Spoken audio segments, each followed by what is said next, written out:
Okay, so greetings everyone. A very good morning to you, sir. Today we are thrilled to have you today as we delve into one of the most complex topics in physics, that is dark matter and antimatter. So, as second year students in aerospace engineering here at Alliance, today we aim to give you a glimpse into the fascinating world of dark matter and antimatter, two concepts that continue to push the boundaries of modern science.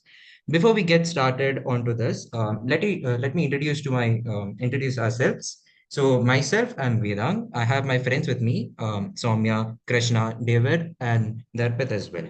So, what is dark matter or antimatter? Or basically, is it real or is it fake? So while dark matter and antimatter aren't directly observable, there are strong scientific evidences suggesting they exist. So if we take antimatter as an example, it is real. We have created small amounts in laboratories such as CERN, which is an European organization for nuclear research. And moving on, if we talk about dark matter, it is still theoretical, but many scientists believe it is real due to its gravitational effects on galaxies and cosmic structures. So this is basically just a gist of what dark matter and antimatter is, like if it is real or is it just assumptions. So moving forward, we know that it is there. Like there are some particles known as dark matter and antimatter, but is it possible to maybe contradict whether it is still mythical stuff or something like that. So if it is invisible, how do we know it exists? So for dark matter, we can tell it exists because of the way it pulls on things through gravity. For example, when we look at galaxies and stars, they move in a very strange way that can't be explained by the visible stuff which we see. So there has to be something like an extra matter, which we named it as dark matter eventually, causing this gravitational pull. So moving on towards antimatter, there has been many experiments around the world, like for example, CERN.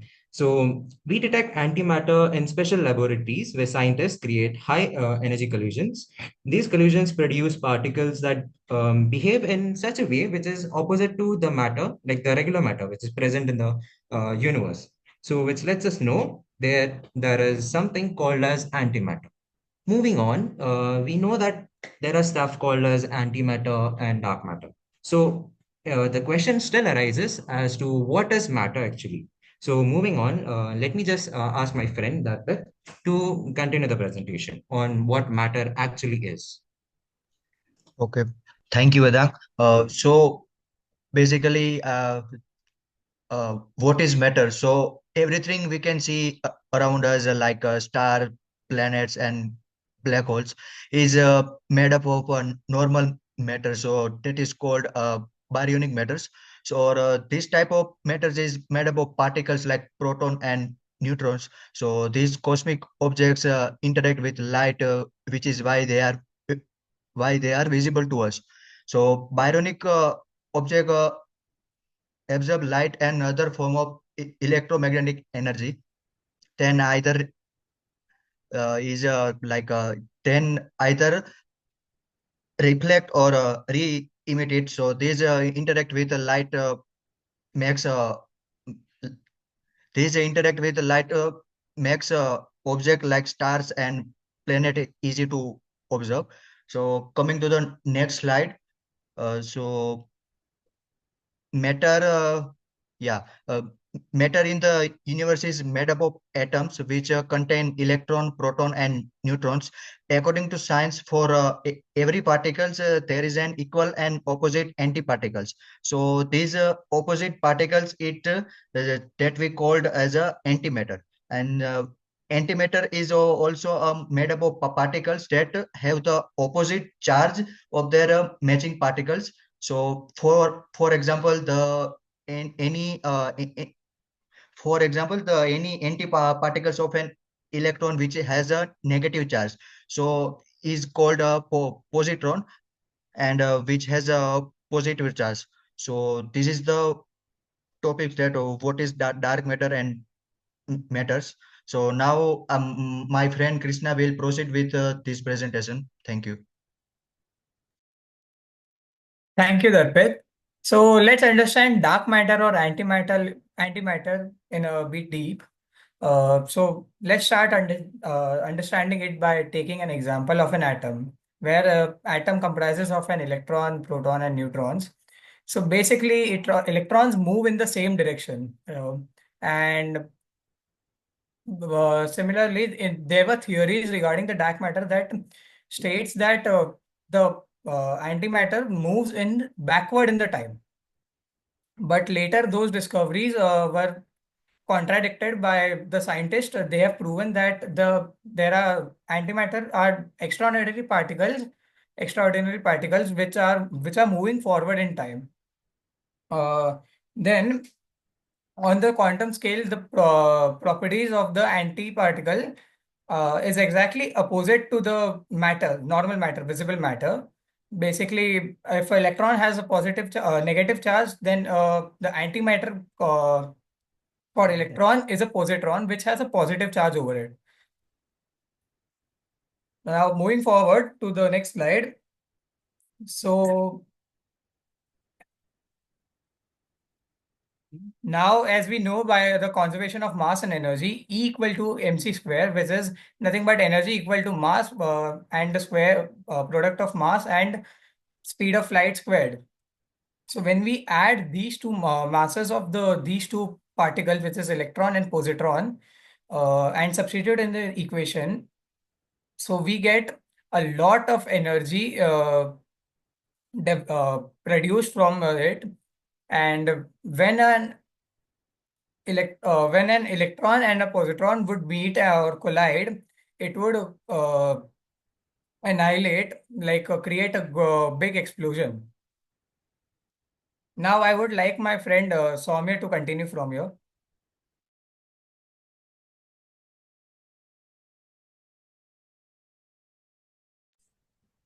Okay, thank you, Krishna, for your presentation. So now moving on to the calculation for energy produced with matter, with respect to matter and antimatter, which annihilate each other. So as he mentioned, E is equals to mc square. So we'll take that into effect as we know, C is equals to 10 raised to 3 into 10 raised to 8 meter per second. That is the speed of light. And as we equate this to substitute this into E is equals to mc square. So we take the summation of the mass of electron and positron, which is as shown in the slide 9.109 into 10 raised to minus 31, which in turn will give us the total mass of the mass of electron as well as the positron combined. So now after substitution, we'll get the energy produced after the electron and positron meet to annihilate each other. So the energy produced can be seen in the can be seen in the below equation, that is 1.82 18 10 raised to minus 30 into the speed of light squared. Hence we get considerable amount of energy produced by such small particles. Hence we can understand how small interaction between matter and antimatter can produce such high amount of energy on a larger scale. So this is just for two particles which are opposite in nature to each other. Just so we can think about on a higher scale, there are many electrons, many positrons in existence. So in laboratory, we can produce energy. This can be considered as a source of energy, which many people are looking for, but we are still finding a way to implement this for our future. So now moving on, as we know, a proton with a negative charge is its alternative. Like a proton has a positive charge, right? But for its antimatter form, a proton with a negative charge is an antimatter of the normal proton that we know. And similarly goes with an electron, that is a positron in its antimatter form. So how can we know how neutron exists in an antimatter form? So we can understand that a neutron is made up of quarks, which can be divided into different charges. So there are up quarks and down quarks. So as we know in the first figure of neutron, the down quarks are mentioned as minus 1 by 3 charge. So that is a fraction of charge for a down quark. So these minus 1 by 3 charges are the down quarks, and the plus 2 by 3 charge is the up quark. So these are the composition of quarks present in a neutron. So the summation of all this would give us the overall charge of the neutron, which is actually no charge. Similarly, for an anti-neutron, the down quarks will be converted into up quarks as it will have positive charge. So positive 1 by 3 for an up quark and negative 2 by 3 for a down quark. So this is its anti-alternative. So we can understand this as the anti-form of neutron. So moving on to the next slide. So this is a main theory how we can understand. So can you convert energy into a particle? So we understood how a particle can be converted into energy. How can we produce energy? So now we'll understand how we can convert that energy into a particle. So as per Einstein's equation, so assume that you are sitting in a room and tube light is already on. So you take that photons emitted for the tube lights, take that one photon and just ask him how much energy do you have. So that amount of energy, if you substitute in the E is equals to mc square equation, you will get the mass equivalent of that photon's energy. So based on this substitution, you will get if the mass of the photon, if the energy of the photon is less than the highest mass equivalent smallest particle, then it would never convert into a particle. So that is, if the energy of that photon is less than the smallest particle, then it will not convert into a particle. But if the energy of that photon is equivalent or greater to the smallest particle size, then it will get converted back into a particle. So we can understand this conversion based on the Einstein's equation. So moving on to the next slide, my friend David will explain. Thank you. Thank you, Soumya. Thank you very much. So now we understand, like my friend, explained what is antimatter and matter. So in from that, so now we are going to understand the beginning of the universe with respect to matter and antimatter. So when we look at to the universe, when you look at the photos and all, there are a lot of free spaces. But in reality, those free spaces are not like nothing. Actually, there is something. So that curiosity made us to find this matter and antimatter. So we came up with this theory.